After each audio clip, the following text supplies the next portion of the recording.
the first tlatoque of Tenochtitlan. Welcome back to Mexica, a history podcast, and thank you for listening. My name is Lips. I'm the writer and producer of this project. Previously, the podcast has told the story of Hernan Cortez, Moctezuma, and the conquest of the Aztec people. In these additional episodes, I'll trace the line of rulers for the dominant Aztec group, the Mexica of Tenochtitlan. To cover some ground rules, the word Aztec is tricky. It could refer to any number of groups or political arrangements of the people of the Valley of Mexico. I will try to refrain from using this vague term, and when I do refer to the Aztecs, it is with the Triple Alliance nobility and their subjects in the Valley of Mexico in mind, or what people usually think of as the Aztec Empire. In most cases, I will name the cultural group, like the Mexica, the Kalua, Tepanecs, or Sempoalans. Okay. Back to the Mexica leaders, and we'll start at the beginning when the Mexica were still new in the Valley of Mexico. Episode 10, the tlatoque of Tenochtitlan, Acamapichtli, Huitzilihuitl, and Chimalpopoca. The Mexica people had been nomadic for almost 200 years when they finally settled on a swampy island in the middle of Lake Texcoco. As they were new, it was essential they found political ways of establishing themselves.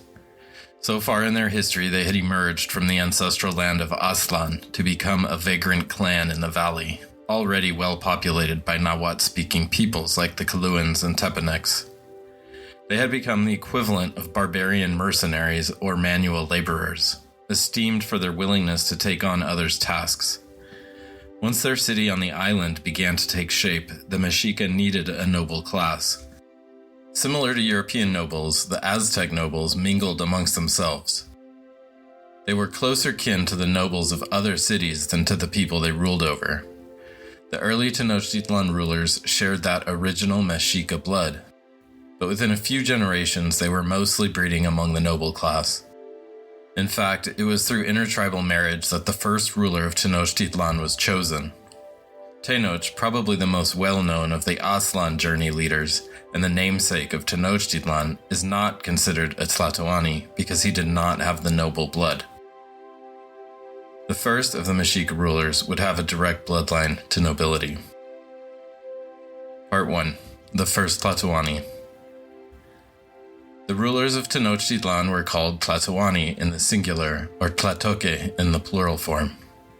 The tlatoani was often related to the previous, however, the rulership was not necessarily handed down from father to son.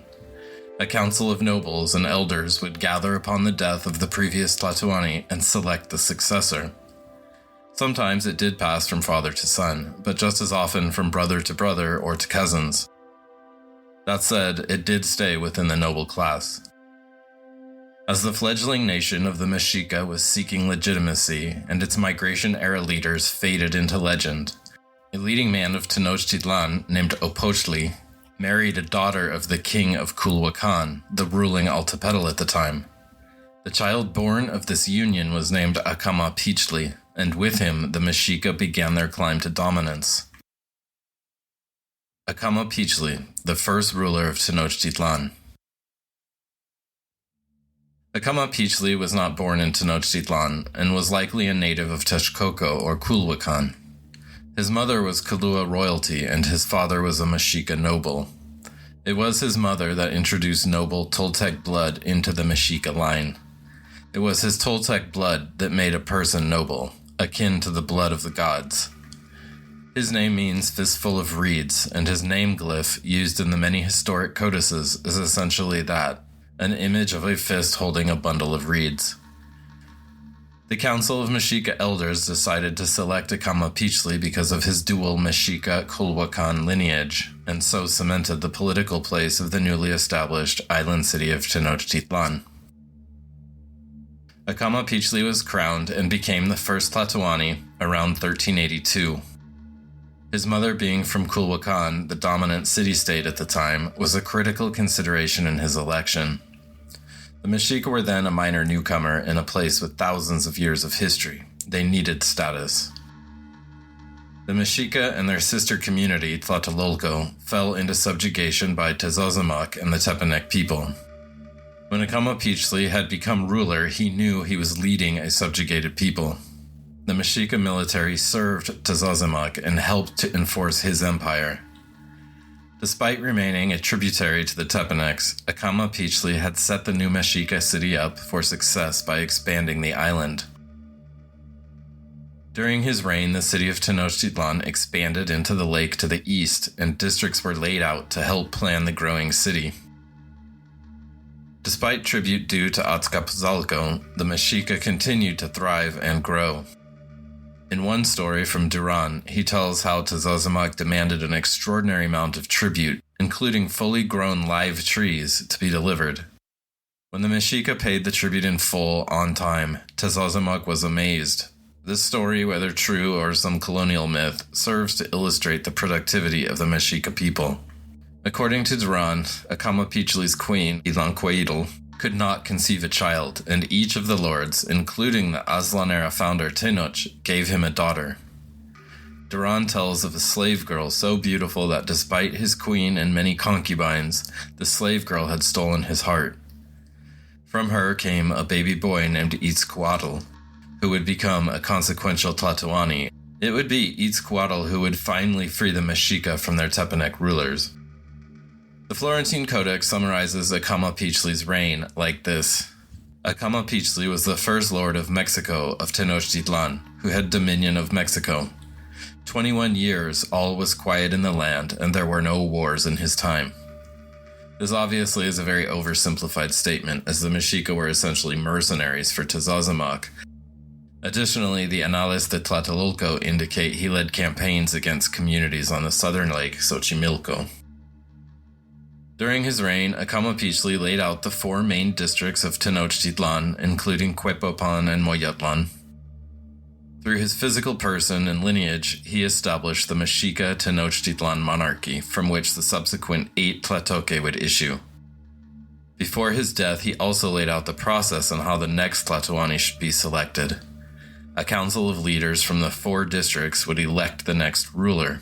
Rather than it flow from father to firstborn son, the council would consider the abilities and persona of the future king. He seems to have died peacefully, perhaps from illness, around 1400. The date varies by source. According to Duran, Acamapichtli expressed regret that he could not free his people from Tepanec control. From one of his noble wives came a son named Huitzilihuitl, who the new council would select. Acamapichtli was buried in a modest grave, it is said, without treasure or slaves, as other rulers typically were, due to the humble status of the Mexica. Huitzilihuitl, second ruler of the Mexica. The second tlatoani of Tenochtitlan, and the first that was born in the city, was Huitzilihuitl, or formerly known as Huitzilihuitzin. He was the son of the first tlatoani Acamapichtli and a Mexica mother named Tezcatlan Miyahuatzin. His name translates to hummingbird feather, and his name glyph is shown as a green hummingbird head with feathers on the sides. The hummingbird was an important spiritual animal to the Mexica, and their feathers were valued more than precious metals. Huitzilihuitl was born into a growing Mexica community still subject to the Tepanec people of Azcapotzalco and their king Tezozomoc. Before he died, Acamapichtli established the Calpultin, a council of the 4 districts that would not only consider nobility but ability of potential rulers. Huitzilihuitl was the first selected by this council for his kindness and peaceable manner, according to Duran. The Crónica Mexicayotl describes him as a very beloved son. A quick historic note, there was an earlier Mexica ruler named Huitzilihuitl, who ruled before the Mexica had settled in Tenochtitlan and were still living in Chapultepec. These are 2 separate men who ruled at different times and in different capacities. Huitzilihuitl was captured and executed by the rulers of Culhuacan. It was almost 100 years later that Tlatoani Huitzilihuitl reigned in Tenochtitlan. Confusing. Huitzilihuitzin took the throne at about age 16 after the death of his father in around 1400. Militarily, he aligned the Mexica with Azcapotzalco in their feud with Texcoco. During his reign, he took several wives from other city-states with an eye toward bolstering the Mexica nobility, including noblewomen from their Tepanec rulers in the cities of Tlacopan and Azcapotzalco. His political alignment was so important that a group of Mexica nobles went to Azcapotzalco and asked for a daughter to marry Huitzilihuitl. Tezozomoc agreed, providing his daughter Ayahuitzilihuitl to marry the Mexica king. The new queen immediately went to work advocating for her new people to her father Tezozomoc, and Tenochtitlan profited greatly from her efforts, receiving gifts and reduced tribute levels. The queen also bore a son. When word was sent to Azcapotzalco, Tezozomoc was overjoyed and had his priests pray on a name. They returned with the name Chimalpopoca. The name was received in Tenochtitlan and given to the new prince. The baby would grow to become a favorite of his powerful grandfather. Huitzilihuitl pursued his father's politics, building ties and slowly strengthening the city and army. But like his father, he did not break free from Tepanec control. But through marriage, he loosened its grip. His reign saw the spread of cotton weaving, elevating Mexica clothing from the coarser agave fabrics to the much softer cotton fabrics. Additionally, he built schools, temples, and renovated the Templo Mayor.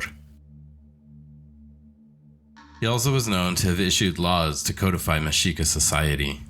His legacy would continue through his sons, including two future tlatoque, Chimalpopoca and Moctezuma Ilhuicamina, as well as the powerful warrior, advisor, and shaper of Mexica politics and culture, Tlacalel. The Florentine Codex summarized his reign like this.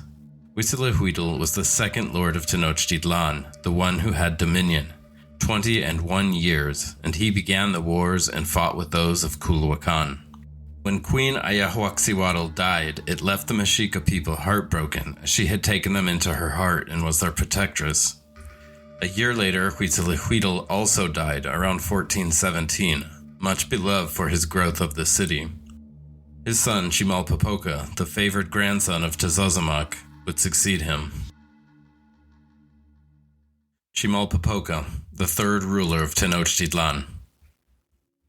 While it's commonly accepted Chimalpopoca is the son of Huitzilihuitl and grandson of Acamapichtli and Tezozomoc, there are versions of history that say his father was Acamapichtli, the first ruler of Tenochtitlan.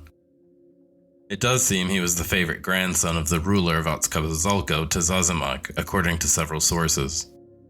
I'm going to go with the version where he is the grandson of Acamapichtli and Tezozomoc.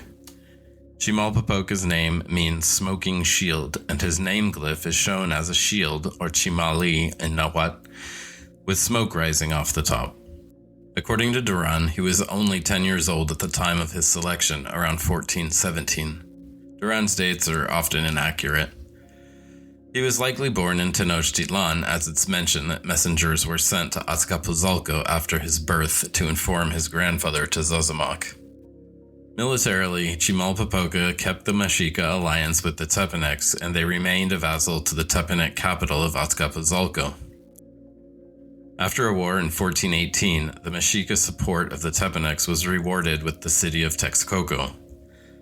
However, Chimalpopoca kindly allowed the ruler of Texcoco, the legendary Netzahualcoyotl, to live in Tenochtitlan rather than be exiled to the mountains.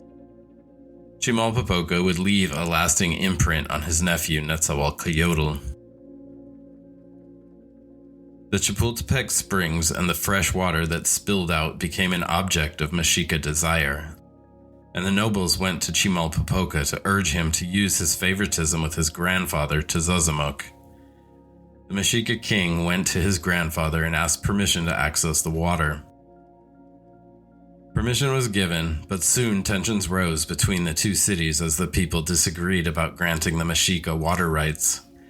Tepanec nobles became increasingly disgruntled with Tezozomoc and his weakness for his grandson.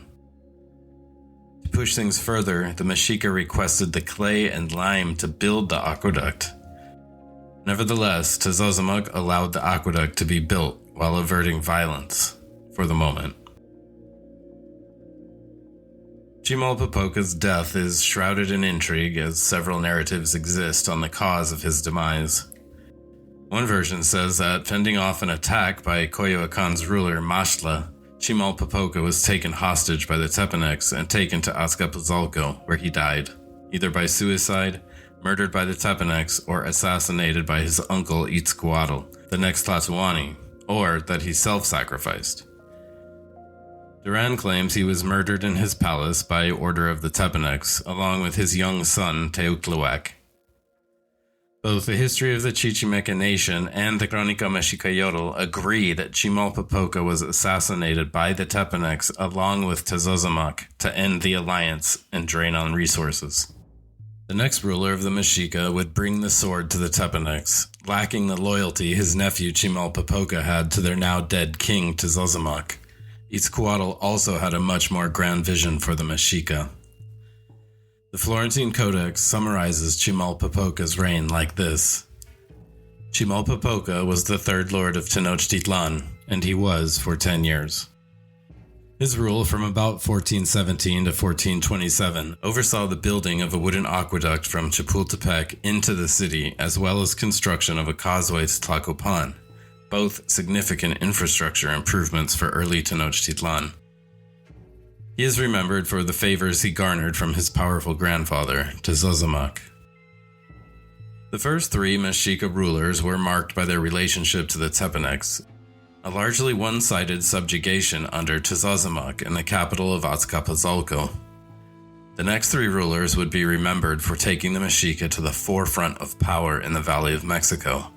Join me for Episode 2, Tenochtitlan Rising, where we meet the fierce Huitzilihuitl, the first Moctezuma, and the great ruler Axayacat. Thank you for listening. Gracias por escuchar.